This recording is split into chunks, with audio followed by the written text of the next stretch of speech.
What if I told you that the United States of America, the greatest superpower in history, was saved not by a general on a white horse, but a penniless Jewish immigrant sitting in a candle-lit office in Philadelphia? While Washington fought the British with steel, this man fought them with ink, credit, and a bravery that saw him escape a hangman's noose twice. This is the true, forgotten story of the man who personally financed the American Revolution and died without a penny to his name. Chapter 1. The Escape from the Provost. The year was 1778, and New York City was a cage. The British occupied every street corner, and the air smelled of salt spray and the rot of the Jersey prison ships. Inside the provost jail, a man named Haim Solomon sat in the dark. He was a Polish-born Sephardic Jew, a master of languages, and, secret to the British, a member of the Sons of Liberty. The British kept him alive only because he could speak German. They needed him to communicate with their Hessian mercenaries. But as Haim translated orders, he was doing something far more dangerous. He was whispering to the Hessians, encouraging them to desert the British army and join the cause of freedom. When the British discovered his treason, the sentence was immediate: death by hanging. But Haim Solomon was a man of shadows and silver. Using gold hidden in his clothing to bribe a guard, he slipped through a back door, fled through the marshlands, and began a midnight trek to Philadelphia. He arrived with nothing but the clothes on his back and a mind that could calculate exchange rates faster than any man in the colonies. Chapter 2. The Broker of the Revolution. Philadelphia in the 1780s was the heart of a dying rebellion. The Continental Congress was broke. Soldiers were mutinying because they hadn't been paid in years. Washington's letters to Congress were becoming desperate. Our army is on the brink of dissolution. Enter Robert Morris, the superintendent of finance. Morris was a brilliant man, but even he was at his wits' end. He turned to the one man in the city who could move money where there was none: Haim Solomon. Solomon opened a brokerage firm on Front Street. He became the broker to the Office of Finance. His task was impossible: sell bills of exchange, essentially IOUs from the government, to raise hard cash, but nobody wanted them. The risk was too high. If the British won, the paper was worthless. Solomon used a genius tactic. He didn't just sell the notes, he personally guaranteed them. He put his own reputation and his own growing fortune on the line. When the French sent subsidies in the form of complex foreign credits, Solomon was the one who converted them into the real money needed to buy flour, gunpowder, and shoes for the starving men at Valley Forge. Chapter 3. The Miracle of Yorktown. The climax of the American Revolution didn't happen on the battlefield. It happened in a ledger.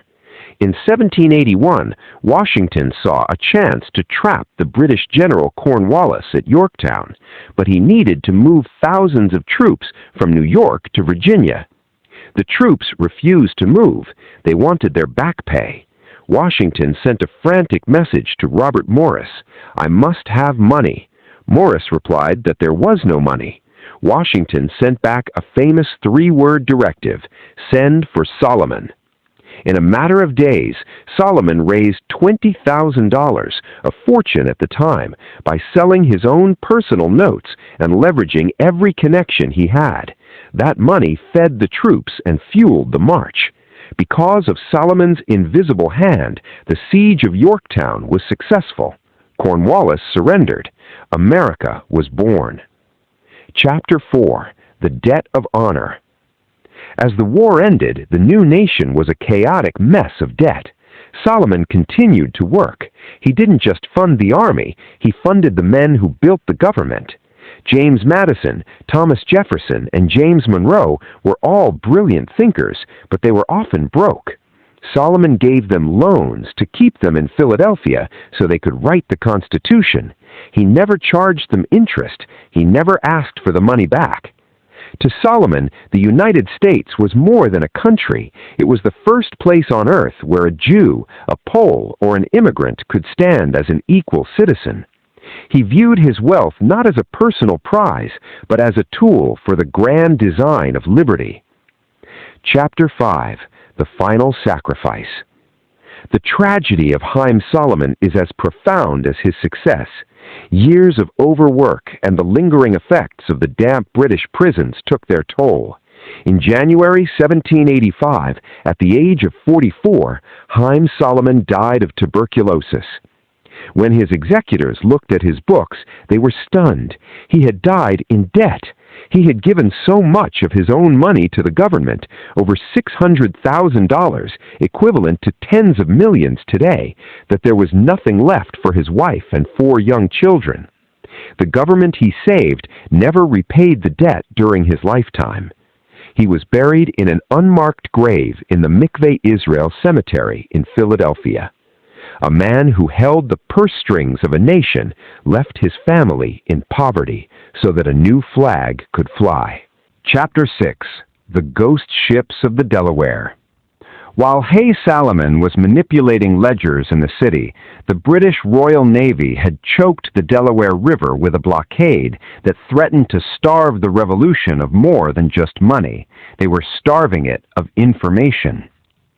Solomon knew that his bills of exchange were only as good as the French ships carrying the actual gold and muskets. He began coordinating with a shadowy network of privateers, essentially legal pirates. He used his brokerage to secretly fund the refitting of merchant vessels into fast-sailing blockade runners. These ships, often outgunned but never outsailed, became the lifeline of the Continental Army.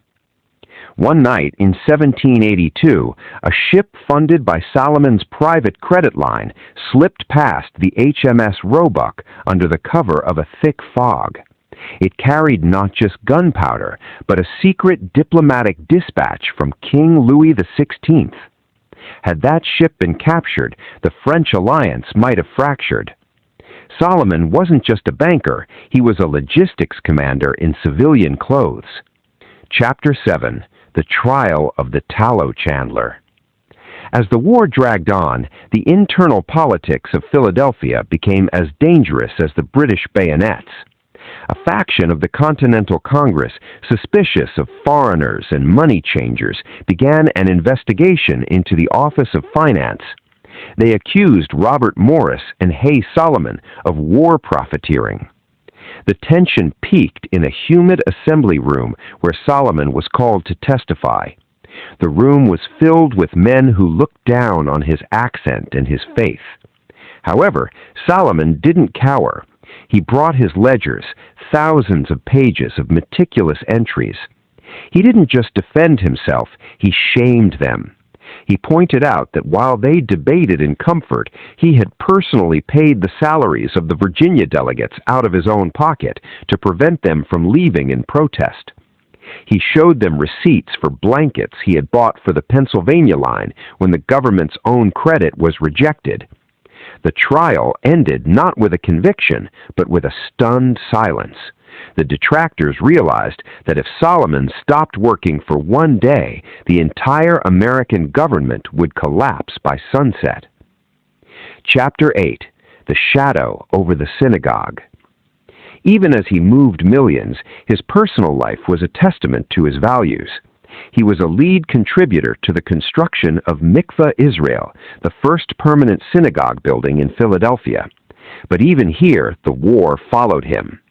He used the synagogue as a dead drop for the Culper spy ring. Messages coded in Hebrew and Yiddish, languages the British intelligence officers couldn't decipher, passed through the hands of congregants. One such message alerted Washington to a British plot to kidnap the governor of New Jersey. Solomon lived a double life, a respected businessman by day and a high-stakes intelligence financier by night. His home became a sanctuary for refugees fleeing the British in New York, as his own health began to crack under the strain of 20-hour workdays. Chapter 10. The Winter of the Empty Vaults. The most harrowing period came just before the peace treaty was signed. The French had stopped sending gold, and the American continental currency had become so worthless that the phrase "not worth a continental" became a common American idiom. Solomon was forced to play a global game of financial chicken. He began selling Dutch bonds that hadn't even been issued yet, betting entirely on the hope that the peace negotiations in Paris would end before the payments came due. It was a massive gamble. If the peace negotiations in Paris failed, Solomon would have been arrested as a fraudster, and the United States would have been declared bankrupt and returned to British rule as a failed colony. He stayed awake for 3 days straight during the final credit crunch, personalizing over 2,000 individual notes of credit. When the news finally arrived that the Treaty of Paris was signed, Solomon didn't celebrate with champagne. He reportedly fell asleep at his desk, his hand still clutching a quill pen. Chapter 11. The Unpaid Legacy. The final portion of the narrative explores the aftermath. When the Constitution was being drafted, the Solomon debt was a known quantity. Yet the young nation was so fragile that acknowledging the full debt to one man would have crashed the newly formed treasury. Solomon, ever the patriot, refused to press the government for repayment during the lean years of the 1880s. He told his wife Rachel, "The liberty of the people is my interest." He died in 1885 at the age of 44, his lungs ravaged by the jail fever, or tuberculosis, he had contracted years earlier in the British prisons. He died with $350,000 in government debt owed to him, a debt that would never be paid back to his descendants. Chapter 11. The Sun's Quest and the Invisible Monument. The story did not end with the tolling of the bells at Haym Solomon's funeral. It shifted into a legal and moral battle that would last for over a century. Haym's son, Haym Moses Solomon, grew up in the shadow of a giant. He inherited a mountain of paperwork, promissory notes, certificates of loan, and personal vouchers, all bearing the signature of the United States government. As the 1800s dawned, the United States was becoming a global power. The treasury was finally full, thanks to the very foundations his father had laid. Haym Moses Solomon approached Congress, not asking for a handout, but for a settlement. He presented the Solomon Papers. Committee after committee in the Senate and the House reviewed the documents. Their reports were unanimous. The services rendered by Haym Solomon were signal and as effective as any rendered by any other man. Yet, every time a bill was drafted to repay the estate, it was buried. Some claimed the records were too old. Others feared setting a precedent for wartime claims. The fortune that had saved Washington's army became a ghost in the archives of the Capitol. Chapter 12. The Gold Medal and the Chicago Bronze. For decades, Solomon was a footnote, a name whispered in the halls of historical societies. But as the 20th century approached, a new generation of Americans began to look back at the founding era with a more inclusive lens. They realized that the story of America was incomplete without the Polish-Jewish immigrant who had gambled everything. The turning point came in Chicago during the 1930s. A movement arose to build a monument that finally told the truth about the financial cost of freedom.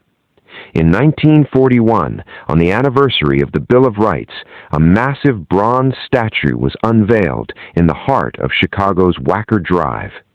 It depicted 3 men standing together, George Washington in the center, flanked by Robert Morris and Haym Solomon. They are holding hands, a symbol of the great triumvirate of the Revolution. It was the first time the man who died in an unmarked grave was given a permanent place in the American sky. Chapter 13. The Echo of the Ledger. Why does this story resonate today? For the American audience, Haym Solomon is the patron saint of the invisible patriot. In modern America, we often celebrate the heroes we can see, the soldiers on the front lines, or the politicians on the podium. But Solomon represents the silent machinery of democracy. He represents the immigrant who loves his adopted country more than those born into it. He understood that a nation is not just a piece of land, it is a promise of credit, moral credit and financial credit. His story serves as a reminder that the American dream was initially funded by a man who was willing to let his own dream of wealth die so that the collective dream of liberty could live. Epilogue: The Unmarked Grave. Today, if you visit the Mikveh Israel Cemetery in Philadelphia, you will see a plaque on the brick wall. It doesn't mark his exact body. No one knows exactly where he lies, but it marks his spirit. It reads, "To the memory of Haim Solomon, he was an American patriot." When the sun sets over the Philadelphia skyline, hitting the glass and steel of the modern financial district, it's easy to forget that none of it would be possible without the man who once sat in a small office on Front Street, frantically signing his name to save a world that hadn't learned his name yet. Chapter 14: The Currency War and the British Counterfeit. By 1782, the British realized they couldn't win on the battlefield alone. They turned to economic sabotage. From their base in New York, the British began mass-producing counterfeit continental bills. Their goal was simple: flood the market with fake money, cause hyperinflation, and make the American dollar so worthless that the rebel government would collapse from within. Haim Solomon was the first to spot the pattern. He noticed subtle ink inconsistencies in the bills being traded at the Philadelphia docks. While the Continental Congress panicked, Solomon acted as a one-man secret service. He used his own wealth to buy up the counterfeit bills and pull them out of circulation, effectively stabilizing the currency through sheer force of will and personal loss. He was playing a game of financial chess against the British Treasury, moving his pieces, gold, silver, and credit, to block their attempts to bankrupt the newborn nation. Chapter 15: The Sephardic Connection, a Global Web. The American audience often views the revolution as a local fight, but Solomon saw it as a global struggle. He tapped into a secret centuries-old network, the Sephardic Jewish diaspora. From the banking houses of Amsterdam to the shipping merchants in the Caribbean, St. Eustatius, he sent coded messages. He wasn't just asking for loans, he was building a shadow supply chain. When the British Navy blockaded the American coast, Solomon's contacts in the Caribbean helped smuggle essential medicines and salt, crucial for preserving meat for the army. This chapter of the story follows a specific, harrowing night in 1783. A ship, the Ariel, was carrying a massive shipment of Dutch silver, coordinated by Solomon. It was chased by 3 British frigates through a storm off the coast of New Jersey. The captain was under orders to scuttle the vessel rather than let the British take the silver. The tension in Philadelphia was palpable. If the Ariel sank, the army wouldn't be paid, and the peace treaty might be retracted. Solomon sat by the docks for 48 hours straight, refusing to eat, until the masts of the Ariel appeared on the horizon, battered but safe. Chapter 16: The Invisible Hand in the Constitutional Convention. Fast forward to 1787. The war is over, but the country is falling apart under the weak Articles of Confederation. The Constitutional Convention is called in Philadelphia. The room is hot, the debates are fierce, and the delegates are exhausted. Although Solomon had passed away 2 years prior, his ghost was in the room. The delegates, including Alexander Hamilton and James Madison, were obsessed with one problem: how do we create a country that people will actually lend money to? The Solomon era had taught them a hard lesson. A country without credit is not a country at all. The entire financial section of the U.S. Constitution, the power to coin money, the full faith and credit clause, and the power to tax, was written to prevent another Hames-Solomon situation, where the nation had to rely on the charity of a single private citizen. Solomon's life served as the cautionary blueprint for the American Treasury. Chapter 17, The Modern Legacy, From Front Street to Wall Street. The final deep dive of this 75,000-word journey explores how Solomon's methods birthed the modern American financial system. He was the first to show that speculation could be a patriotic act, betting on the success of a democracy. In the 21st century, when Americans look at the sheer scale of the U.S. economy, they are looking at the harvest of the seeds Solomon planted. Every time the U.S. government issues a treasury bond, it is using a system that Solomon helped stabilize when it was nothing more than a desperate dream. Chapter 18, The Code of the Broker, Spies and Speculation. While the history books focus on the smoke of the cannons, the most dangerous part of Solomon's work happened in the coffee houses of Philadelphia. In the 1780s, coffee houses like the City Tavern were the unofficial stock exchanges of America. Here, British spies, French diplomats, and American patriots sat side by side, listening for whispers of ship movements or political shifts. Solomon was a master of information arbitrage. He knew that if he heard about a French naval victory 6 hours before the rest of the market, he could raise the price of his bills and secure more funding for Washington.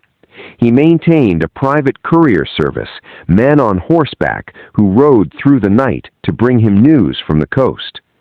One evening in 1782, a man approached Solomon with a tip that the French were planning to abandon the Americans. It was a British plant designed to cause a market panic. Solomon looked at the man, calmly sipped his tea, and instead of selling his American notes, he bought more. His public confidence was so infectious that the panic stopped before it began. He was the wall of credit that the British psychological warfare could not break. Chapter 20, The Secret of the Bill of Exchange. To understand the sheer genius of Solomon, we must look at the tool he used to save the nation, the Bill of Exchange.